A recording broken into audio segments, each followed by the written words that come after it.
From News Channel 15, you're watching News Channel 15 Tonight with Kyle Peach. This is News Channel 15 Tonight. Hi, good evening. Thanks for joining us tonight. I'm Kyle Peach. Here's a look at what's going on. As the permanent closure of Champion Labs was announced yesterday, impacting as many as 1,000 local workers, First Brands Group, the parent company of Champion Albion, has announced the closure of 2 additional manufacturing plants as the company faces mounting financial difficulties. The Texas Workforce Commission has confirmed First Brands is permanently closing its 2 Texas manufacturing plants by the end of March. That company, the Cardone plants, specialize in manufacturing brake parts. First Brands already closed its Brake Parts Incorporated plant in McHenry, Illinois. Industry sources anticipate more First Brands plants could be shuttered as the auto parts giant struggles with escalating debt and the ongoing criminal prosecution of its founders, James and Edward Patrick. Meanwhile, the Albion Area Chamber of Commerce is stepping up to support the community during the challenging time with the Champion Labs closure, organizing a special job fair event which will take place on Wednesday, March 4th from 10 to 4 at the Country Financial Hall on the Edwards County Fairgrounds. They say that in an ongoing effort to connect residents with employment opportunities and vital resources, the Chamber has reached out to dozens of employers inviting them to the event. Organizers have announced that updates will be provided periodically as the event date approaches. Several businesses have already confirmed attendance, including Toyota, Walmart Distribution Center, Waddy, Diversity View Tech, Hella, StaffQuick, and Addis Home Healthcare. Their participation is expected to offer a variety of job opportunities and support services for local residents. More employers are expected to join the event, and the initiative aims to provide hope and tangible assistance to those affected by the current economic challenges. For the latest information and a full list of those participating, you're urged to follow updates on the Albion Area Chamber of Commerce Facebook page. Meanwhile, Illinois Eastern Community Colleges have announced that they are coordinating with state agencies and regional workforce partners to provide rapid response support, including assistance with job search resources and short-term training options. Information about upcoming sessions and available resources will be shared by IECC soon. Turning our attention tonight to area arrests. Early on Sunday, the Wayne County Sheriff's Department was sent to an alleged domestic violence and shots fired call in rural Sisney.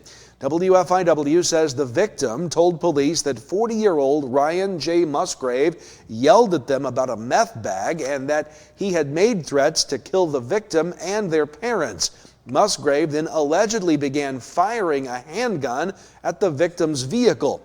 Deputies found that vehicle's rear window was shot out and other holes were observed in the rear of the vehicle. Deputies searched for Musgrave, found him pulling into his driveway, and as they attempted to stop him, he refused and fled. Ultimately, inside Musgrave's truck, deputies recovered that suspected firearm. A search warrant was executed at the residence, and the state police crime scene technicians collected evidence as well. Musgrave faces preliminary charges of attempted murder, aggravated domestic battery, aggravated discharge of a firearm, and fleeing or attempting to elude police. Meanwhile, in Wabash County, online records show 3 men were arrested recently. 49-year-old Stephen Brian Foote was arrested by Mount Carmel police on charges of sexual exploitation of a child with a sex act, public indecency involving sexual conduct, and with disorderly conduct. According to records, he was booked at the Wabash County Jail last Thursday. Online records also show the Sheriff's Department in Wabash County arrested 51-year-old Chad Street of Belmont on a charge of public indecency. He was booked at the county jail Friday. And online records show 32-year-old Travis A. Dasher was arrested by Mount Carmel police on a charge of assault. He was booked at the county jail on Friday. A pair of Crossville men are facing charges after their arrests Monday afternoon during a traffic stop. WRUL says the driver, 37-year-old Joseph Jordan, was arrested for possession of cannabis by a driver and cited for illegal transportation of alcohol and for a suspended registration, while the passenger, 41-year-old Joshua Hosick, was arrested on 2 active warrants, including a Hamilton County warrant for burglary dating to November of 24 and a White County warrant related to a July 25 case, resulting in a plea deal where Hosick pled guilty to criminal damage to property. Meanwhile, in a separate incident Monday, 57-year-old Stephen Ward was arrested for driving suspended and later released on a notice to appear. 3 warrants were served last week in White County. WRUL reports Carson Horton, a passenger in Thursday's high-speed chase in Carmi, was served a Camden County, Missouri failure to appear warrant while incarcerated at the county jail. Also last week at the jail, Danny Wang was issued a failure to appear arrest warrant for unlawful interference with public utility, and Caden McDowell was served a warrant issued by White County on a theft charge. And Flora police report recent arrests. Back on the 6th, 46-year-old Robert V. Stevens of Flora was cited for possession of cannabis by a driver operating a junked vehicle and no valid license, as well as operating an uninsured vehicle and expired registration. Back on the 12th, 69-year-old Douglas E. Fout of Flora was arrested for DUI of alcohol. And this past Saturday, Flora police arrested 35-year-old Nathan Yarnell of Flora on an outstanding Clay County warrant. He was also cited for operating an uninsured vehicle. 34-year-old Jeremy Berkla was back in Wabash County Court last Thursday on a pretrial hearing as the judge granted a defense motion allowing him to enter a long-term treatment inpatient facility for alcoholism. WSJD reports that as a result, Berkla's jury trial, set for March 2nd, has been vacated. Judge Denton Odd told Berkla that the court was very hesitant and extremely hesitant to allow his release, but agreed under strict conditions tied to his admission into treatment. The judge warned Berkla the terms of his pretrial release will be extremely stringent and that he must fully comply with all court-ordered conditions. Under the order, Berkla must appear in court when required, cannot violate criminal law, cannot possess firearms, and may not leave the state without permission, though the court is allowing travel specifically for the approved treatment program. He must also stay away from and have no contact whatsoever with the alleged victim in the case. Berkla faces a charge of aggravated domestic battery, as well as unlawful restraint, domestic battery, interference with the reporting of domestic violence, and criminal damage to property stemming from an alleged incident in November. 42-year-old Jason Hammock appeared in Wayne County Court last Tuesday, seeking to have his sentence or confinement changed, altered, or reduced under the rules of habeas corpus. WFIW says Hammock is currently serving a life sentence from a 2018 arrest and conviction on account of predatory criminal sexual assault of a victim under the age of 13. Hammock received a life sentence, and during last week's proceedings, Judge Denton Odd denied that request for an adjustment in sentence. Hammock was then returned to the Pinckneyville Correctional Center following that ruling. Elsewhere tonight, the Wayne County Sheriff's Department, Fairfield Fire Department, a rural fire department, and Wayne County Ambulance were called to a crash after 4 a.m. Saturday on Highway 15 west of Fairfield near the construction zone. WFIW says the occupants were no longer on the scene when authorities arrived. Deputies did find the driver at the Mach 1 gas station and after conducting an investigation arrested the driver, 21-year-old Colton M. Burke of Woodlawn. He was charged with aggravated driving under the influence. A passenger from the vehicle was taken to Fairfield Memorial Hospital for treatment of injuries. The Alny City Council met last night.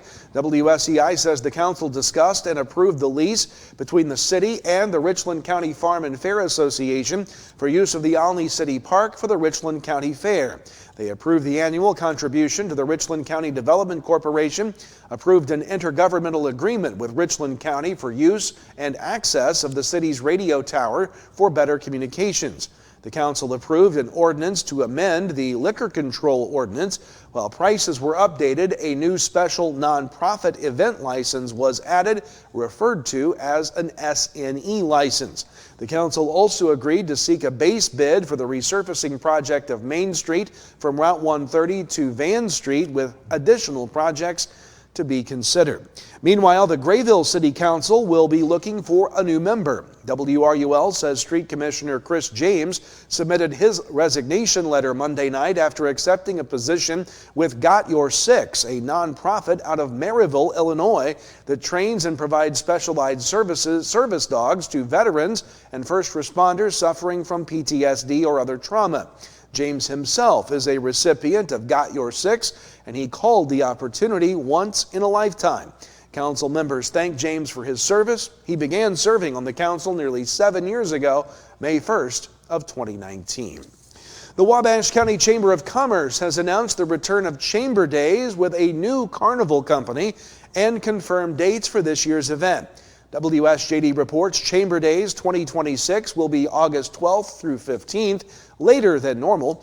Chamber officials say they are under contract with Fun Time Shows to bring a modern, well-maintained carnival to Mount Carmel as part of the community's end-of-summer street carnival tradition. Organizers say the carnival industry has faced significant challenges since 2020, with many small and mid-sized companies going out of business, which has increased demand from the available providers. The chamber says it was able to secure a company that will pass through the area in mid-August, allowing the event to remain on a traditional schedule. The chamber also worked with District 348 Superintendent Dr. Chuck Blyer to ensure that the dates would minimize disruption to students and families during the school year. As in previous years, activities will take place in the 300 and 400 blocks of Market Street with a similar layout for food booths, games, and rides. All entertainment will be held on the Merchants Park stage to improve traffic flow and reduce congestion. Chamber Days will feature lunch and dinner menus, lemonade and lemon shake-ups throughout the event, and opportunities for local organizations to host booths and games. Chamber Days is continuing to be free with free parking, admission, and entertainment. Organizers say the goal is to provide a fun and safe event for the entire community. Stay with us. We've got more to come tonight. Up next, a look at your weather forecast for the rest of the week ahead and busy high school basketball scores to review for you in sports. Stay with us. You're going to love the great deals at Steve Faulkner Automotive. Get 0% financing and $7,000 off Ram 1500s or lease a Pacifica for $399 a month. See the deals at SteveFaulknerAutomotive.com. President's Day savings are at Steve Faulkner Automotive. Lease a new Jeep Compass for only $379 a month, or lease a 2026 Wrangler for $359 a month. Save a bunch of Benjamins and go to SteveFaulknerAutomotive.com. Teaching kids about money is an important step, and the Student Plus account from the First National Bank makes it simple. It's a free checking account designed for students who are learning to manage their own spending with tools that help parents stay connected. With spending limits, real-time alerts, and instant transfers, students can build smart money habits while parents have peace of mind. Getting started is easy. Visit the nearest branch to open a Student Plus account and choose the features that fit your family best. The Student Plus account from the First National Bank. Parents choose the controls, students learn responsibility. Member FDIC. Hi, I'm Tony. I graduated Wabash Valley College in Mount Carmel, and it was the best decision ever. It gave me the opportunity to go on the air almost immediately. Within about a week of starting the broadcasting program at Wabash Valley College, I was a DJ on 89.1 WVJC, and that on-air experience was invaluable to my future career and hiring potential. Welcome back. Time to talk weather here tonight. Changes on the way. The temperature is going to continue to warm, but some rain chances are in our not so distant future. We'll talk about that in just a moment. Nothing out there tonight though. 45 degrees under cloudy skies was our high today. 21 the low this morning. The wind kept the wind chill feeling much less than that. Notice that our normal high for today is now at 50 degrees, continuing that upward trend towards spring. We put the maps in motion tonight. Clouds. We could see a passing shower mainly north of Highway 50 overnight, but for the most part, generally dry. We'll see the sun at times on your Wednesday, but as we go into Wednesday night into Thursday, our best chance of rain will come in the pre-dawn hours until noon on Thursday. Not a lot of precip with this system, but the chance for some rain Wednesday overnight into Thursday morning primarily before things clear out for the remainder of your Thursday. All told, rainfall totals from 2/10 to maybe 3/10 of an inch. Greater amounts look to be down to the south. To the north of the area, lesser amounts down to the south with this particular system. Not a whole lot to speak of. Again, a few passing showers can't be ruled up, especially around Robinson and Newton, maybe as far south as Olney and Lawrenceville overnight tonight. Very minimal, though, in nature. Overnight lows tonight, low 30s to the north, upper 30s to the south. As we go through the day on Wednesday, expect a mostly cloudy day, but we will see some sun, especially in the afternoon hours. High temperatures tomorrow, upper 40s around Newton to mid-50s down around Carmi and McLeansboro. So generally most of us in that 50 to 55 degree range. Overnight into Thursday morning, that's when we start to see a better chance of showers across the area.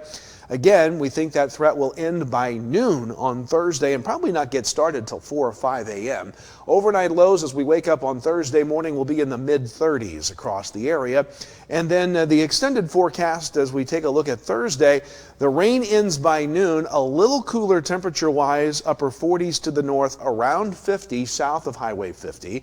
And then the extended forecast, we really accelerate the temperature towards the weekend. Sunshine Friday and Saturday as highs get to 64 on Saturday. A cold front comes through on Sunday, knocking the high to 47 with some daily, not really big chances of rain early next week. That's a look at your forecast. Sports is next. There is no life I know to compare with pure imagination. Living there, you'll be free if you truly wish to be.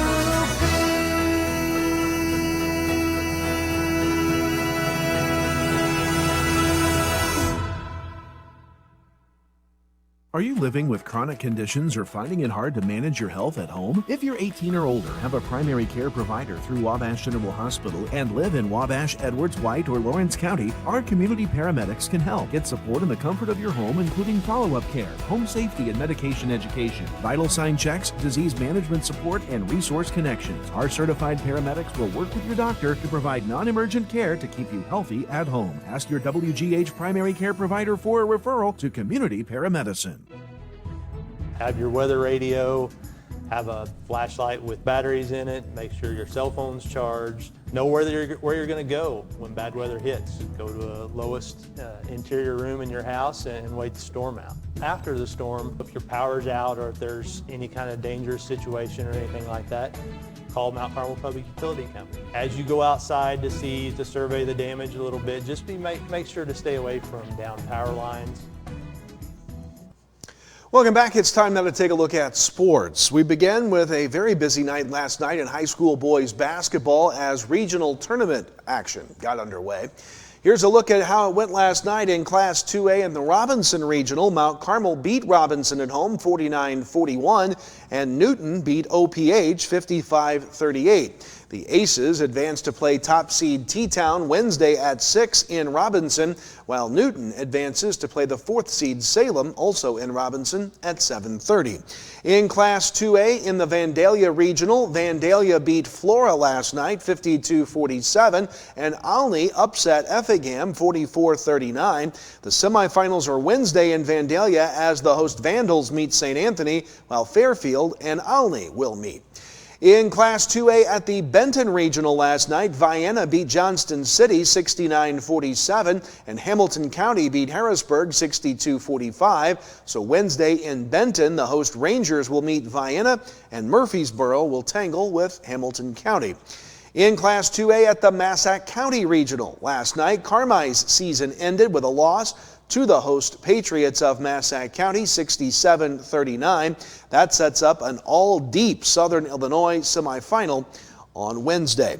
To Class 1A now at the Altamont Regional. Weber beat Christ Our Rock yesterday. Wayne City beat St. Elmo 55-49. Altamont beat Sandoval, and Edwards County beat Sisney last night 63-36. So on Wednesday in Altamont, it will be Weber against Wayne City and Edwards County against Altamont.